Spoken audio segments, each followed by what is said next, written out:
I got up, I started running. He started shooting like 10 times. He shot at least 10 times. And then I ran to the back of the classroom. I dived behind the desk, and my teacher had got in front of me like he was guarding me. But like the gunshots were so close to me, like my ears started ringing real bad. Like the whole classroom was smoking, like, and everything.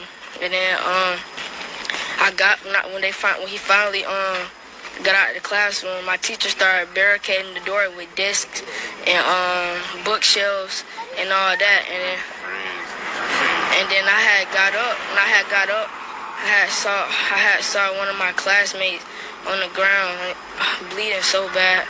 And then when I had moved myself to the other side of the room because the bookshelf I was hiding behind, it was right in front of the door. So I had moved to the other side, to like this side with my friend. And I was checking on my other friend because he got grazed in his leg. And then there was a white girl that was in front of me. She got shot in her leg and stuff. And then my other friend got shot in her stomach. And it was just so sad, stuff like that. Are you okay?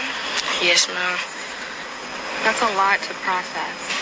Yeah. And you're so young. You're how old? 14. That's so much to have to process in class where you're supposed to feel safe. Yeah. How are you doing now? I mean, what's going through your mind? Like, it just keep replaying back in my head. I just thank God that I wasn't the one that got hit. You know, like in the midst of all of it happening, I was just thanking God because, you know, he had his hands around me and stuff like that.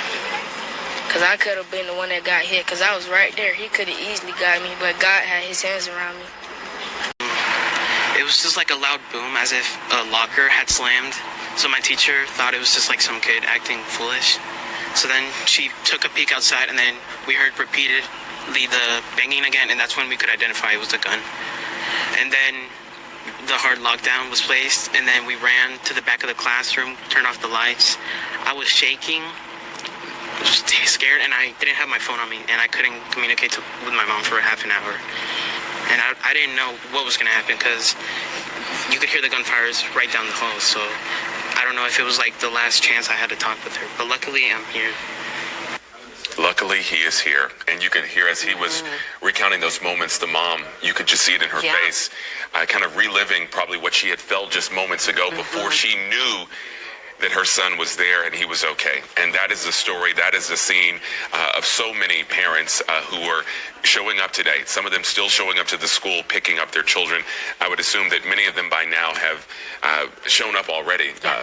But for many who are not as fortunate as that mother to be able to hug their kids tonight, those are the people we've got to think about.